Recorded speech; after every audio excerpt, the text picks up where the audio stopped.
ओम क्लीम कालिकाये नमः। ओम। शाम का समय राजू रोज की तरह अपने घर से निकला, लेकिन आज उसकी आंखों में गुस्सा अलग दिखाई दे रहा था। सरपंच की कही बातें उसके सीने में तीर की तरह चुभ रही थी। इसी वजह से आज वो सरपंच का विनाश करने तांत्रिक के पास गया। आ गया तू राजू, अन्न धर के ला, अब सामान दे। ये रहा बाबा। हाँ, यही है, पुराने निशान अब भी जिंदा है। ठीक है, बैठ जा, काम शुरू होगा। देख। ओम नागेश्वराय नमः, ओम काल भैरवाय नमः। तांत्रिक के मंत्रों की गूंज इतनी भयानक थी, सारा जंगल डर के साए में था और राजू भी बहुत डरा हुआ। लेकिन सरपंच से बदला लेने के लिए वो किसी भी हद तक जा सकता था। सरपंच ने राजू का खेत हड़प लिया और उसे पूरे गांव के लोगों के सामने झूठा साबित कर राजू को बहुत अपमानित किया। लेकिन ये रास्ता जो उसने चुना है उसका भी विनाश कर सकता है, ये शायद उसे नहीं पता। समय आने पर खोलना। तांत्रिक एक राख और मिट्टी से भरी पोटली राजू को देता है और खेत की मिट्टी में उसे दबाने को कहता है। राजू वो तंत्र की पोटली लेके वहां से निकल जाता है। घर की ओर लौटता हुआ राजू अब घने जंगल के बीच से होके निकल रहा था। जंगल का सन्नाटा इतना भयानक था कि डर के मारे राजू अपने कदम जल्दी जल्दी बढ़ा रहा था।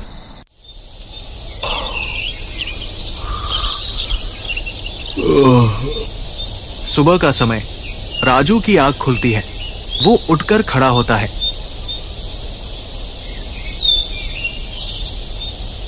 और अपना थैला उठाकर घर से निकल पड़ता है। अब राजू गांव से होते हुए सरपंच के खेत की ओर बढ़ रहा है। सुबह की धूप इतनी सुहानी है कि मानो गांव को स्वर्ग बना दिया हो। लेकिन राजू अपने बदले की आग में जलता हुआ सरपंच के खेत की ओर आगे बढ़ रहा था।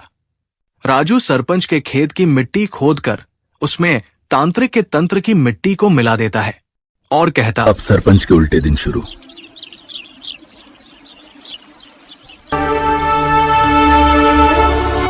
इतना बड़ा नुकसान, एक ही रात में सब खाक हो गया। राजू सरपंच के भाई के सामने ऐसा बनने की कोशिश करता है जैसे वो कुछ नहीं जानता। लेकिन राजू ने जो किया वो सारा गांव देखकर हैरान था।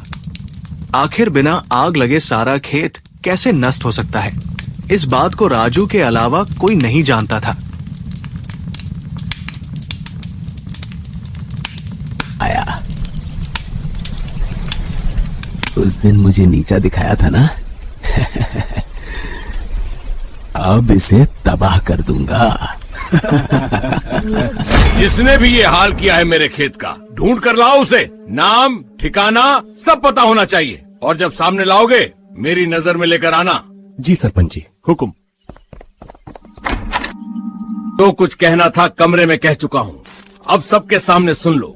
जिसने भी मेरे खेत जलाए हैं वो खुद सामने आ जाए, वरना समझ लो बहुत बुरा होगा। नाम बताकर आए, माफी मांग ले, तभी बच पाएगा। समझ गए सरपंच जी। सरपंच के ऐलान के बाद सभी गांव वाले बहुत डरे हुए थे। सरपंच के आदमी उस इंसान को ढूंढ रहे थे जिसने सरपंच के खेत का ये हाल किया। राजू बहुत डरा हुआ था। अगर सरपंच को पता चल गया कि काम उसका है तो सरपंच उसे बहुत पीटेगा। और तभी सरपंच के दो आदमियों ने राजू को उस तांत्रिक के यहां से आते हुए देख लिया और वो समझ गए कि ये काम किसका है। और अगले दिन, सरपंच जी, यही है वह किसान, आपकी हुक्म से ले आए हैं। राजू अब सरपंच के सामने था, बहुत डरा हुआ। सरपंच उसे देखकर समझ गया, उसका शक सही निकला, वो राजू ही था। सरपंच बहुत गुस्से में था, पर वो जानता था कि उसकी सारी जमीन वो पहले ही हड़प चुका है। तो सरपंच उसे गांव से निकल जाने का आदेश देता है। राजू के आंखों में आंसू थे, वो माफी मांग रहा था, बहुत रो रहा था। लेकिन सरपंच नहीं माना। सरपंच कहता है, तू अपनी जमीन के साथ अब घर भी भूल जा, यहां तेरा कोई घर नहीं, और उसको डरा धमका के उसे गांव से बाहर निकाल दिया। राजू अब अपना घर भी खो चुका था। वो बेबस था, अब वो कुछ नहीं कर सकता था सिवाय गांव से बाहर जाने के। यहां सरपंच अपने घर पर खटिए पर बैठा बैठा कुछ सोच में डूबा था। सरपंच सोच रहा था कि मैंने राजू की जमीन ले ली, उसका घर ले लिया। राजू ने जो किया वो उसने ठीक ही तो किया। सरपंच को मन ही मन ठीक नहीं लग रहा था। सरपंच को अपनी गलती का एहसास हुआ। उसने ठान लिया कि वो राजू को वापस लाएगा और उसकी जमीन और घर उसे वापस दे देगा। ओम क्लीं कालिकाय नमः। ओम ह्रीं क्लीं क्लीं भैरवाय नमः। लेकिन अब राजू और भी खतरनाक तंत्र करवाने तांत्रिक के पास पहुंचा। तांत्रिक सबसे खतरनाक क्रिया करने लगा, यह शरीर जिसे कहा जाता है मारण क्रिया। कितना तेज जल रहा है, देख कितना तेज जल रहा है, धुआं ही धुआं भर जाएगा।